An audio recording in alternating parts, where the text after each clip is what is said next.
भागवत गीता में श्री कृष्ण द्वारा दिया गया वह ज्ञान है जो हर इंसान को जानना और समझना चाहिए, क्योंकि यह ज्ञान आपकी जिंदगी बदल सकता है और आपको अंधेरे और निराशा से निकालकर उसे खुशहाल जिंदगी की तरफ ले जाता है। भगवान श्री कृष्ण भागवत गीता में कहते हैं, मनुष्य का शरीर एक रथ के भांति है, जैसे आंख, कान, नाक, जीव और त्वचा आदि इन इंद्रियों घोड़ों को जो सारथी चलाता है, वो सारथी ही हमारा मन है और उस रथ में बैठा हुआ स्वामी वही हमारी आत्मा है। मनुष्य की इंद्रियां विषयों की ओर आकर्षित होती रहती है और ये सब तभी तक ही हो सकता है जब तक जीवात्मा अपने मन को काबू में ना लाए। जब तुम स्वयं मन के अधीन ना रहकर अपने मन को अपने अधीन कर लोगे तो वही मन एक अच्छे सारथी की तरह तुम्हारे शरीर रूपी रथ को सीधे प्रभु के चरणों में ले जाएगा। यदि मन तुम्हारा स्वामी है और तुम उसके अधीन हो तो वो तुम्हें माया के बंधन में जकड़ता रहेगा, और जब तुम अपने मन पर काबू पा लोगे और उसके स्वामी हो जाओगे तो वही मन तुम्हें मोक्ष के द्वार तक ले जाएगा। श्री कृष्ण द्वारा भागवत गीता में जो हमें सीख मिलती है वह है, फल की आशा मत करो बल्कि कर्म करो। भागवत गीता में भगवान श्री कृष्ण अर्जुन को समझाते हैं, हे अर्जुन, इस संसार के सभी मनुष्य को, सभी प्राणियों को हमेशा कर्म करते रहना चाहिए और फल की आशा कभी नहीं करनी चाहिए, क्योंकि फल की प्राप्ति उसके हाथ में नहीं होती, लेकिन कर्म उसके हाथ में होता है। और जो व्यक्ति समर्पण भाव से अपना कर्म करता है उसे फल देने के लिए मैं तो बैठा हुआ हूं, इसलिए हमेशा कर्म करते जाओ। फल की उम्मीद ना करें, क्योंकि फल की उम्मीद करने से आप अपने कर्म पे ध्यान नहीं दे पाएंगे। कर्म करने वाला व्यक्ति आज नहीं तो कल जरूर सफल होता है, लेकिन अकर्मण्य व्यक्ति जीवन में कभी भी सफल नहीं हो पाता है। इसलिए अगर आप सफल होना चाहते हैं तो अपने कर्म पर पूरा ध्यान देने की जरूरत है और हमेशा से ही अच्छे कर्म करने चाहिए, जिससे आपको अच्छे फल की प्राप्ति हो। अगर कर्म करने के बावजूद आपको अपने मनचाहे फल की प्राप्ति नहीं हो पा रही है तो कभी भी निराश नहीं होना चाहिए, बल्कि श्री कृष्ण पे भरोसा कर आगे बढ़ने की चेष्टा करते रहना चाहिए। यकीन मानिए, भगवान आज नहीं तो कल आपको सफल, समृद्धि और आपके कर्मों का सही फल जरूर देंगे। हमेशा हमें अपने धर्म के अनुसार कर्म करना चाहिए, अर्थात यदि कोई बच्चा विद्यार्थी है तो उसे पढ़ने में ही ध्यान देना चाहिए। सैनिकों को अपने देश की रक्षा, राजा को अपने प्रजा की रक्षा, माता पिता को अपने संतानों को प्रेम, बच्चों को अपने बूढ़े माँ बाप की सेवा तथा शासक को शासन करना चाहिए। श्री कृष्ण ये कहना चाहते हैं, हर व्यक्ति अपने कर्म को सही रूप से करेगा तो इस समाज में हमेशा संतुलन बना रहेगा, फिर कभी भी किसी को किसी से परेशानी नहीं होगी। श्री कृष्ण द्वारा बताए गए भागवत गीता में हमें जो सीख मिलती है वो है अहंकार से दूर रहना।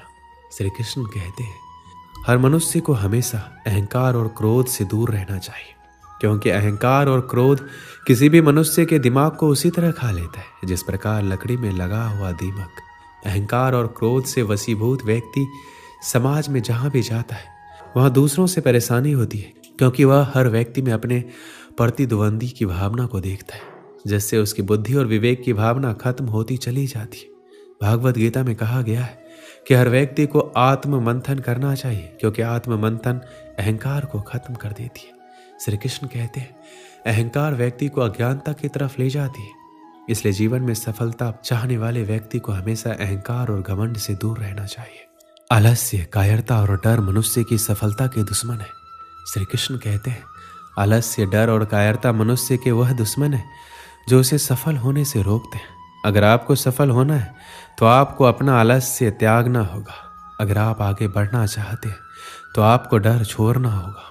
मनुष्य के विचार ही मनुष्य का निर्माण करते हैं। मनुष्य के निर्माण उसके विचारों से ही होता है और मनुष्य जैसा सोचता है वैसा ही बन जाता है। इसलिए हर मनुष्य को हमेशा सकारात्मक और अच्छे सोचों के साथ ही अपना जीवन बिताना चाहिए।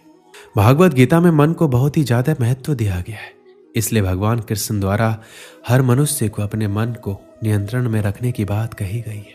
मन ही हमारे सारे दुख और सुखों का कारक होता है, इसलिए हम अपने मन को नियंत्रण में कर अपने सुख और दुख पर विजय प्राप्त कर सकते हैं।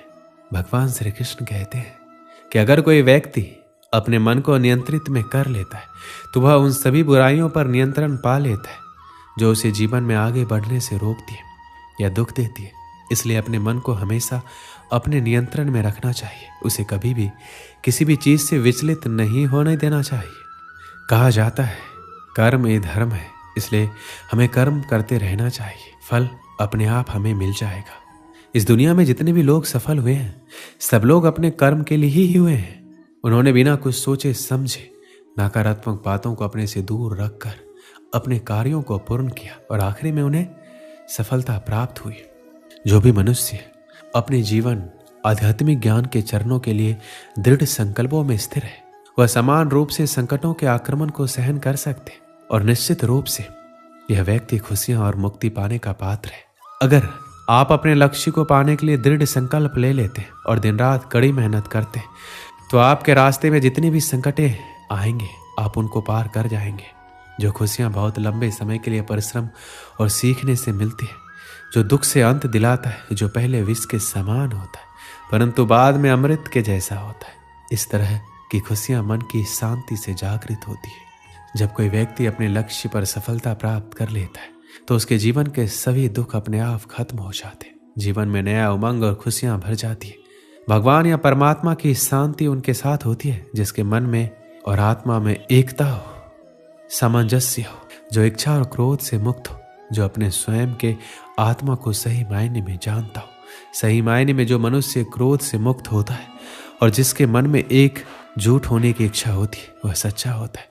भगवान हमेशा उसके साथ होते हैं। एक बार की बात है, एक गांव में एक महान ऋषि रहता था। उस गांव के लोग उस ऋषि का बहुत ही सम्मान करते थे। गांव के सभी लोग जब भी कोई समस्या में होते तो वो ऋषि उस समस्या का हल जरूर बताते। सभी गांव वाले उस ऋषि से बहुत प्रसन्न थे। हर बार कोई नई समस्या लेकर उस ऋषि के पास जाता और महान ऋषि उस समस्या का हल बताते। एक बार एक व्यक्ति उस ऋषि के पास एक सवाल लेकर आया और ऋषि से पूछा, गुरुजी मैं एक सवाल पूछना चाहता हूँ। तो ऋषि ने कहा, पूछो, तुम्हारा क्या सवाल है? तो व्यक्ति कहता है, मैं खुश कैसे रह सकता हूँ, मेरी खुशी का राज क्या है? तभी ऋषि ने जवाब दिया, इसका जवाब पाने के लिए तुम्हें मेरे साथ जंगल में चलना होगा। कुछ समय बाद वह व्यक्ति खुशी का राज जानने के लिए ऋषि के साथ जंगल में जाने के लिए निकल लेता है और दोनों जंगल में जाते हैं। तभी रास्ते में एक बड़ा पत्थर आता है और ऋषि उस पत्थर को अपने साथ लेने के लिए उस व्यक्ति को कहता है। वह व्यक्ति ऋषि के आदेश को मानते हुए उस पत्थर को अपने हाथों में उठा लेता है। कुछ समय बाद उस व्यक्ति को उस पत्थर से हल्का दर्द होने लग जाता है। वह व्यक्ति इस दर्द को सहन कर लेता है और चलता रहता है। काफी समय तक वह व्यक्ति उस दर्द को सहन कर लेता है, लेकिन जब उसे दर्द ज्यादा होने लगता है तब वह ऋषि से कहता है, मुझे दर्द हो रहा है, मैं थक गया हूँ। तभी ऋषि कहता है, इसे नीचे रख दो। वह व्यक्ति पत्थर को नीचे रखता है, उसे राहत मिलती है। फिर मुनि कहते हैं, यह है तुम्हारी खुशी का राज। वह व्यक्ति वापस पूछता है, गुरुजी मैं समझा नहीं।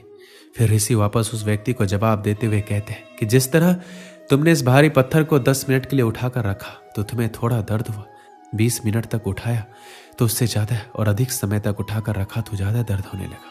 ठीक उसी प्रकार जितनी देर हम अपने पर दुखों का बोझ लिए फिरेंगे हमें खुशी नहीं मिलेगी, निराशा ही मिलती रहेगी। हमारी खुशी का राज सिर्फ इस पर निर्भर करता है कि हम कितनी देर तक दुखों का बोझ अपने ऊपर रखते हैं। यदि तुम्हें अपने जीवन में खुश रहना है तो कभी अपने ऊपर दुख को हावी मत होने दीजिए। दुख इस भारी पत्थर की तरह है, जिसे हम जितना रखेंगे उतना ही हमें दर्द और कष्ट देता रहेगा। दोस्तों इस वीडियो में बस इतना ही। मिलते हैं अगली वीडियो में। अपना ख्याल रखिएगा। जय श्री कृष्ण।